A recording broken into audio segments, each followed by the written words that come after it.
What you're about to watch is from the most recent live stream. This is the actual math that I go through to find the CR numbers and compare it to what's printed. And with that intro out of the way, let's get right into the video. So first off, as always, we're going to start with the base items of 17 AC.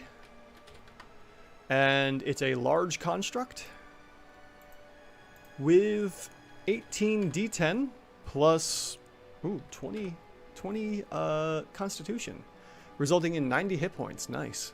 Okay, bunch of stats here. Now, for the skills and traits. First off, we have damage immunities. And it's immune to necrotic, poison, psychic, bludgeoning, piercing, and slashing from non-magical attacks that aren't adamantine. It's very rare to see that. I mean, not a lot of monsters specifically say adamantine. So, this is a pretty beefy one so far.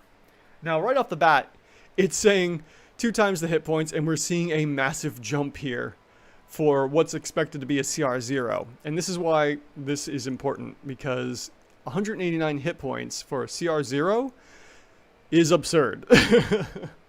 So let's swap the challenge rating to 14 and see how it shifts the items around. Cool. So we have 1.5 times the hit points for our Cadaver Collector. And we will then look at the condition immunities, which, again, doesn't really matter for the purposes of calculating the CR. Other than that, it has senses of dark vision, languages, and its CR rating of 14. So next we will go into the trait section, and it has magic resistance, which is always fun. We'll just come down here and click on that for +2 effective AC bonus, moving it from the 17 to the 19.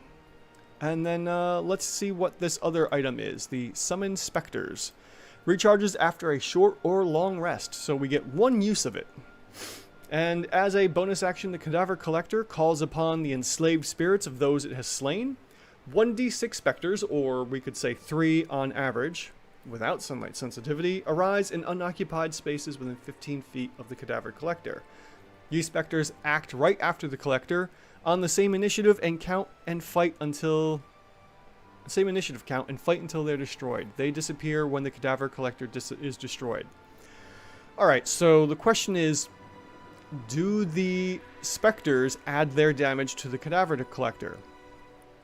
Initially, I'm going to say no, probably not.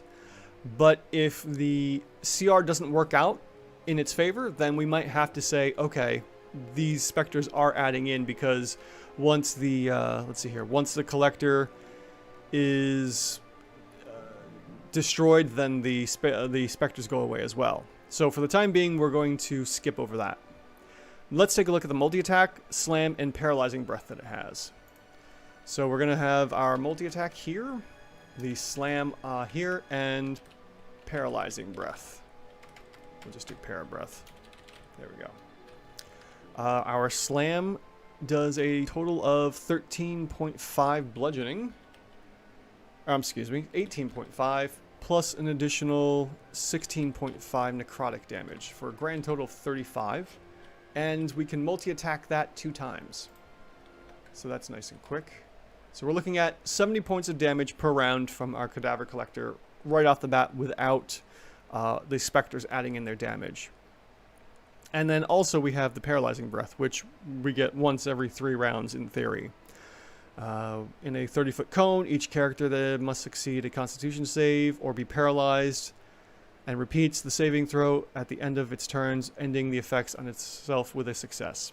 Like I was suggesting before with the mean lock, this might be worth 1 effective AC, but because it takes an action to do it and there's no damage, I'm not going to count that in just yet. I mean, right off the bat, we're looking at a DCR 15 already. So prospects are high that this is just really based off of the slam damage that it does. So let's take a look at the 2-hit bonus of +10. Throw that in, and then we will add in the multi-attack damage and see what we get.